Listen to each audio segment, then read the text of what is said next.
खबरें आलमी मंजरनामे से। अमरीकी सदर जो बाइडन और अमीर कतर शेख तमीम बिन हमाद के दरमियान टेलीफोनिक राब्ता हुआ। टेलीफोनिक गुफ्तगू के दौरान दोनों रहनुमाओं ने गजा की सूरत-ए-हाल पर तबादले ख्याल किया।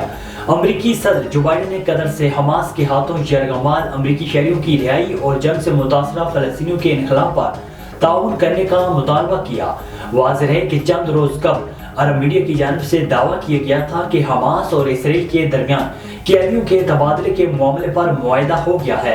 दोनों फरीकैन के दरमियान कई दिन के मुज़ाकरात के बाद ये मुआहदा हुआ। मुआहदे के हवाले से कई हफ्तों से बातचीत हो रही थी। गजा पर इसराइली फौज के वहशियाना हमले ताहाल जारी हैं। बैत हनून और जबालिया कैंप पर जमीनी हमले में 19 फलस्तीनी शहीद और मुतअद्दिद जख्मी हो गए। इसराइल ने खान यूनस पनाह गुज़ीन कैंप पर भी फ़ज़ाई हमला कर दिया, जिसके नतीजे में एक ही खानदान के 13 अफराद शहीद हो गए, जबकि जख्मियों को लोगों ने अपनी मदद आप के तहत नासिर अस्पताल पहुंचाया। वाज़ेह है कि इसराइली फौज गजा में पनाह गुज़ीनों के कैंपों को गुज़श्ता एक माह से खास तौर पर निशाना बना रही है।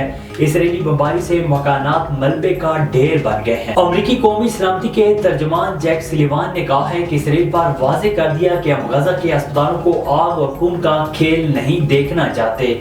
टीवी प्रोग्राम में इज़हार ख्याल करते हुए अमरीकी कौमी सलामती के तर्जुमान ने कहा है कि अमरीका ने इसराइली अफवाज पर वाज़ेह कर दिया है कि गजा के अस्पतालों के अंदर आतिशगीर हथियारों से लड़ाई से गुरेज किया जाए, जिससे सिविलियंस की जिंदगियों को खतरा दरपेश हो। जैक सुलिवान ने मजीद कहा है कि हमने इसराइल को वाज़ेह पैगाम पहुंचाया है कि अमेरिका गजा के अस्पतालों में मासूम शहरियों और इलाज के लिए मौजूद मरीजों को गोलियों का शिकार बनने होंगे नहीं देखना चाहता। गजा से अमेरिकी शहरियों का इनखला जारी रखा जाएगा, ताहम शहरियों के इनखला में ये मसला दरपेश है।